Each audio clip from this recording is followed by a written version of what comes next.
This is the story of a snake who gets intelligence and begins cultivation. You can get the entire series playlist in the pinned comment. So, let's start from chapter 87. After analyzing the connection here, he realizes the actual truth is completely locked behind the ancient ruins. He immediately initiates a chant, "The world is a chessboard, and all living beings are the pieces." And then, he just swaps over to another puppet. Right now, his main priority is strictly cultivation and, finding a solid extraction point out of the city. He's already aggroed the Heavenly Dragon Casino, so avoiding any unnecessary PvP is definitely the optimal play. Fast forward a couple of days in universe, Lu Ruyan is, she's furious. She's punching the floor, declaring that the thief who used Ma Tang's puppet is both bold and clearly high INT, considering he hasn't even left the city since robbing them in broad daylight. Manager Lee proposes an area of effect search, basically interrogating every Foundation establishment cultivator in the zone. But Liu Ruyan shoots that down instantly. She knows it'd tank their reputation. Plus, Chuyang City is a high-level zone full of hidden dragons, and one bad pull could bring massive trouble to the casino. Then Elder Ding's puppet basically logs in, and they respectfully bow. Ding is not happy 2 days, 0 progress. Lu Ruyan admits she's out of ideas, and Ding reveals he's already tracked suspicious scent markers at 15 different coordinates across the map. Getting a massive morale boost from this, Lu Ruyan powers up and vows to solo the thief herself. Meanwhile, our boy Snakey is monitoring everything from his inn. 2 full days, and the divine sense barrier is still active. His patience meter is hitting 0. He's about ready to just level the entire casino, so they stop pushing him. He checks his tracker UI and sees the casino's forces sweeping his previous waypoints. He spots 1 core formation cultivator, definitely Lu Ruyan, and 15 Foundation establishment mobs. The casino is clearly shifting all their resources into this manhunt instead of running their business. And since they have that many experts, he deduces they definitely called in the Heavenly Puppet sect as backup. Knowing he can't just away from keyboard and wait for a game over, Snakey drops his connection to 3 of his puppets to stall their search and preps for a boss fight. He blames the casino for the absolute destruction that's about to hit them. He remembers the small snake he planted beneath the casino, triggers position swap, and routes his other snakes to the city gate for a quick fast travel escape. Then Ma Tang boldly walks right into the casino. Snakey, controlling him remotely, issues a simple command: turn the place upside down. The casino's defense is currently paper thin since their main forces are out. A guard spots him, tells him the instance is closed, and then realizing who it is, calls for backup. Ma Tang just deploys his snake spirit and effortlessly clears the mob. It's an absolute wipe. As more guards rush in, Snakey's orders are clear: leave 0 survivors. Down on the first floor, Manager Lee realizes they got completely baited. He orders the Grand Defensive Formation activated and manages to fire off a Communication Jade Talisman to Lu Ruyan just before Ma Tang one-shots him. Lu Ruyan gets the SOS. She's already frustrated by all the decoy puppets, but hearing Ma Tang is back at the base, she rushes over. On the way, Elder Ding basically says if Ma Tang is rushing his own respawn screen, they'll gladly oblige. Back at the casino, Ma Tang finishes farming the remaining guards, and the Snake Spirit's stats have noticeably spiked after devouring them. He retracts it using the soul-devouring banner and just waits. The strategy here? Wait for Liu Ruyan, detonate the lightning tribulation bead, and nuke the building in 1 strike. Even if she survives the blast, her HP will be too low to maintain the city's barrier, giving Snakey an easy escape. Lu Ruyan finally arrives, immediately taunting him that he's not escaping today. Ma Tang ignores the dialogue and pulls out the lightning tribulation bead. But wait, Liu Ruyan counters with a lightning dissipation plate. She uses a lightning guiding thread to completely nullify the blast. Snakey is genuinely stunned. His ultimate skill got cancelled. Lu Ruyan flexes that the plate is a high-tier drop from the Heavenly Puppet sect, specifically built to counter lightning. But Snakey realizes his bead is an ancient relic. Modern artifacts really shouldn't be able to negate it. He completely maxes out his true chi output, overloading the bead. Before Lu Ruyan can even close the gap, the bead goes critical. Tapping into the power of the ancient heavenly tribulation, Snakey aims to just obliterate the casino and Lu Ruyan right along with it. The power of the ancient heavenly tribulation just completely overwhelms Lu Ruyan. She's struggling to stop the lightning tribulation bead, and quickly realizes her thunder transformation disc is, it's about to lose control. Meanwhile, Elder Ding's puppet Da Huang sees this happening and is just stunned. The bead is literally on the verge of going critical. He's wondering how this is even mathematically possible, since his disc is supposed to be an extremely high-tier artifact. At the exact same time, Snakey totally drops his connection to Ma Tang and just books it. He knows he has to get out of the blast radius before that thing goes off. The Ancient Thunder Tribulation is way too overpowered. There is basically zero chance Lu Ruyan can tank it. He keeps running, fully aware that if his movement lags even a second, he's getting caught in the AoE. Back at the epicenter, Da Huang regroups with Lu Ruyan, and they both dump their burning true chi into the disc to try and suppress the blast. Fast forward a few minutes, and the Tribulation is already overpowering both of them. As they're maxing out their energy output, Lu Ruyan notices the energy dropping. She thinks they've stabilized it, but Da Huang knows better. He realizes all the lightning conductor lines are completely severed, which means the energy inside physically can't dissipate. It's essentially the charge-up phase for a massive map-wiping explosion. He tells her the suppression failed, and urges her to pop her max defenses and run. As soon as she moves, the Tribulation breaks containment. She barely manages to burn her golden core just to cast a shield over her body. Da Huang uses a lesser teleportation talisman, but yeah, his timing wasn't enough. He gets completely caught in the blast. Cut to 10 miles away, the real body of Heavenly Puppet Sect, Elder Ding Quan, an early core formation stage cultivator, is literally crying over losing his best puppet. He is furious, wondering who on earth has this much aggro against the casino to wipe out all their resources. Then he looks out the window. The blast radius is expanding across the entire zone, and it's actually tracking toward him even 10 miles out. Snakey is also trying to escape, but realizes the shockwave is heading straight for him. Luckily, he's in range to use transposition, swapping places with a snake near the city border. He teleports 5 miles away, thinking he's finally out of the red zone. But, surprise, the explosion travels way faster underground, and it actually clips him at his new coordinates. It's a small wave, but he realizes he couldn't dodge the first hit. To survive the main blast, he has to move now. He checks the sky, sees the true AoE spreading through the air, completely maxes out his true chi, and uses the second layer of Fish Dragon Myriad transformations to basically dash to the absolute edge of Chuyang City. Outside the city limits, 2 guards are just staring at the sky. One of them is speculating it's a core formation breakthrough, but the other disagrees he's seen that animation before, and it's nowhere near this insane. They start wondering if it's a nascent soul breakthrough, or maybe the 1,000 Puppet King spawning, just completely confused by the server-wide event. Meanwhile, Snakey is heavily out of breath. He actually dodged the main explosion and reached the border. He realizes with everyone's attention on the city, his stealth is basically guaranteed, so he can slip away. The Divine Sense membrane is completely down, mostly because Lu Ruyan tanked the initial blast with her disc, which honestly saved his life. He admits the chaos was satisfying, but realizes he almost played himself. He needs to optimize his strategies better so he doesn't get caught in his own traps. He tries to cast Earth Escape to return to base, but his HP is way too low. His injuries are so severe he doesn't even have the mana for a minor movement skill. He immediately starts healing, sorting through his inventory of stolen loot. Hoping his aggro is clear, he pops a potion, a pill, and chants his line, trying to recover his stats before anyone respawns or tracks him. Back at Ground Zero, the Heavenly Dragon Casino is completely leveled, just shattered to the ground.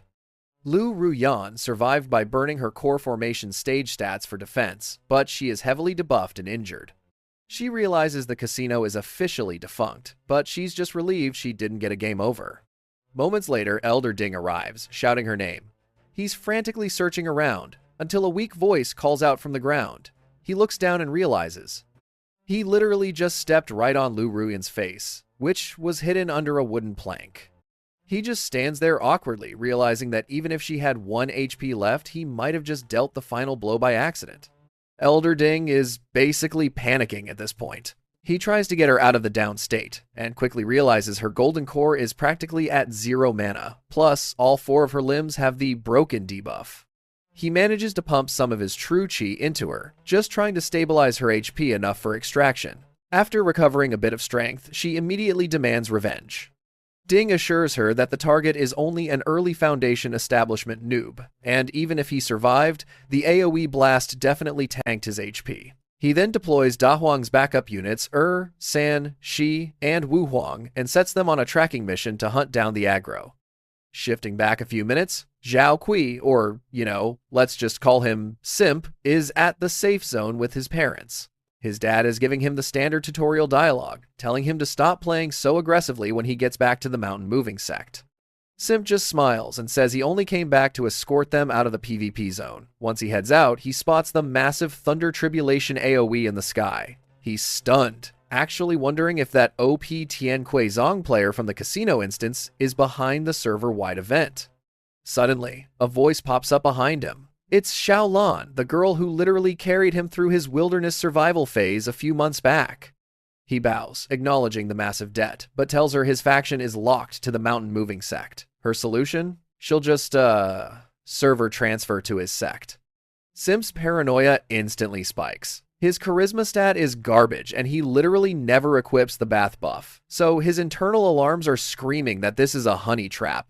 But then she hands him a custom-crafted item, a hand-carved puppet of himself. Simp's logic engine totally breaks down here. He's always been the one spamming gifts to female characters, so a top-tier visual character gifting him a custom item? He immediately misinterprets this as a romance route and grabs her hand. Yeah, he's totally falling for the bait. Cut to the actual puppeteer, Gongshu Yi, a mid-foundation establishment player from Tian Kui Zong. He's remote controlling the Xiaolan puppet, just laughing at Simp's terrible INT stat. But right then, Elder Ding's puppet intercepts him, issuing a mandatory quest to hunt down the bomber. Gongshu tries to decline, saying he's mid-mission, but Ding threatens him. So they party up and start tracking Snakey. Back to Simp. He's mid-dialogue, totally ready to lock in the romance path, when Xiaolan just disconnects. She drops to the dirt. Gongshu Yi runs up, loots his puppet right in front of Simp, casually says they can run this event again later, and just vanishes. Simp finally realizes his luck stat with women is literally in the negatives. He drops to the ground, vowing an extreme physical nerf on himself if he ever falls for a trap like this again. Meanwhile, Snakey is stealthing through the forest, waiting for his true chi to regenerate. Staying static is too risky, so he finds a river, crafts a quick log raft, and lets the water physics do the work. He calculates he'll hit the mountain moving sect border in a few days. But suddenly, he picks up an audio cue. It's Simp. Snakey checks his UI, and his expression drops. The radar pings an incoming hostile, and it's a mid-foundation establishment stage cultivator. Snakey actually considers turning around and just spawn killing his pursuer. But he quickly runs the numbers and rejects the idea. If the radar is pinging a mid-foundation establishment player, it's obviously bait. I mean, he just solo-wiped the Heavenly Dragon Casino instance. There's absolutely no way they'd send a low-level mob to hunt him alone. He deduces there are definitely high-level stealth units using cloaking artifacts nearby, just waiting for him to pull aggro. Refusing to fall for it, he maxes out his gravity technique and rides the river's current for a massive movement speed buff. Meanwhile, Gongshu Yi is grouped up with one of Elder Ding's puppets. The puppet scans Snakey's residual aura and confirms he's routing downstream. He immediately commands San Huang and a squad of drones to sweep the river. Gongshu just watches them leave, honestly amazed that Ding's multi-boxing capability is still that high. But here is the strategy. Ding's puppet admits his HP is low and he needs to conserve his mana. He tells Gongshu Yi to use a voice transmission item to basically spam global chat and pull the thief's aggro. The plan? Once Snakey engages, Ding will use his position-shifting art to teleport in and secure the gank himself. Gongshu agrees and starts yelling into the comms, calling Ma Teng a rat and demanding a 1v1, claiming he could one-shot him. Snakey hears the audio, but checks his minimap. The detection jade plate shows they aren't even close. He realizes it's just a long-range taunt to trick him into breaking stealth. Deciding it's a total waste of time, he just mutes them and continues his speedrun. Since Snakey isn't biting, Ding decides to escalate the severity. He tells Gongshu to get harsher and applies a Rise of the Inner Demon curse talisman to the comms device. This basically turns the taunt into a psychological debuff aimed straight at the Dao Heart. Gongshu spams the mic, saying Ma Teng is a coward who will literally never level up to core formation. And it actually starts working. This is a vicious mental CC. Even though Snakey knows it's a trap, the curse bypasses his logic. He starts taking passive mental damage, losing control of his character model, genuinely terrified that if they somehow link his real ID to his Ma Teng alt account, his stats will be permanently bricked. He's right on the verge of turning around and fighting a completely unnecessary battle. But right before he throws the game, his demon god cauldron starts glowing. Senior Dialong essentially pops out of the item and instantly dispels the CC. He gives Snakey a harsh reality check. His mental resistance stats are way too low, and he got caught by that debuff way too easily. He then retreats into the cauldron, basically saying, "That was your one free revive. Next time, you're on your own." Snakey snaps out of it, realizing how close he was to getting completely outplayed by a cheap exploit. He rebuilds his Dao Heart's resolve, knowing for a fact he's going to hit core formation and even soul formation, so Gongshu's trash talk is objectively invalid. But instead of just running, Snakey decides to reverse engineer the trap. He figures since Gongshu heavily relies on curse builds, his own susceptibility to curses is probably incredibly high. He injects his own curse chi into a rock, applies a gravity technique, leaves it on his trail, and just keeps moving downstream, super pleased with himself. Back with the pursuers, Gongshu's stamina is draining from yelling, and he complains that his voice is hoarse. Ding's puppet calls him useless before finally teleporting his main body into the zone. Ding arrogantly claims that even if the thief escapes, the passive mental debuff will eventually corrupt his save file and cripple him anyway. Soon after, the drone squad tracks down Snakey's coordinates. Ding and Gongshu rush over, only to find the cursed rock. While Ding is trying to process it, Gongshu reads the text. It's a targeted curse, basically reading his entire combat log stating he relies on cheap exploits because his actual skill is trash, and locking his account so his cultivation will permanently regress. The curse triggers flawlessly. Gongshu gets massively debuffed and completely loses it. He starts crying, repeating the text, totally convinced his account is ruined and even top-tier healers can't fix his stats. Ding is absolutely furious. He shatters the rock and has to expend his own true chi just to cleanse Gongshu's debuff, telling him to go back to base since he's useless in this raid now. Snakey didn't just dodge his CC, he reversed it and severely damaged a party member. Ding stops holding back. His expression drops, and he decides it's time to stop playing games and show Snakey the massive, unforgiving stat gap between a core formation boss and a foundation establishment player. Elder Ding looks back at his summon squad, Sanhuang included, and realizes their movement speed stats are just way too low. They are never going to keep up in a full-speed chase. He quickly thanks them for the assist and just unsummons the entire party. To track Snakey's aura, he equips his flying mount artifact, the cloud-piercing sail. He maxes out his movement speed, absolutely determined to solo gank Snakey and clear this revenge quest for the Heavenly Dragon Casino. Meanwhile, Snakey is still riding the river's current to boost his escape speed. He checks his radar and, yeah, panic mode. A core formation icon is rapidly closing the distance.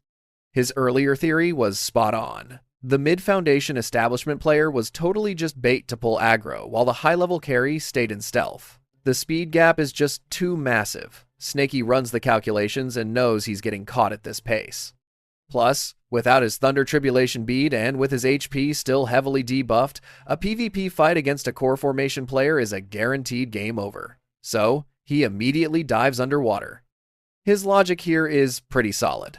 Human cultivators have a massive debuff to underwater combat, and their spiritual sense range is severely nerfed in water. Even a core formation player shouldn't be able to scan him easily. The only catch? His breath meter.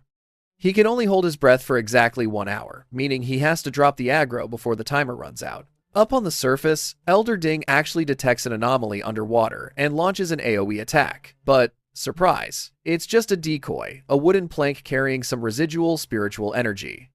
Snakey's stealth play is working perfectly.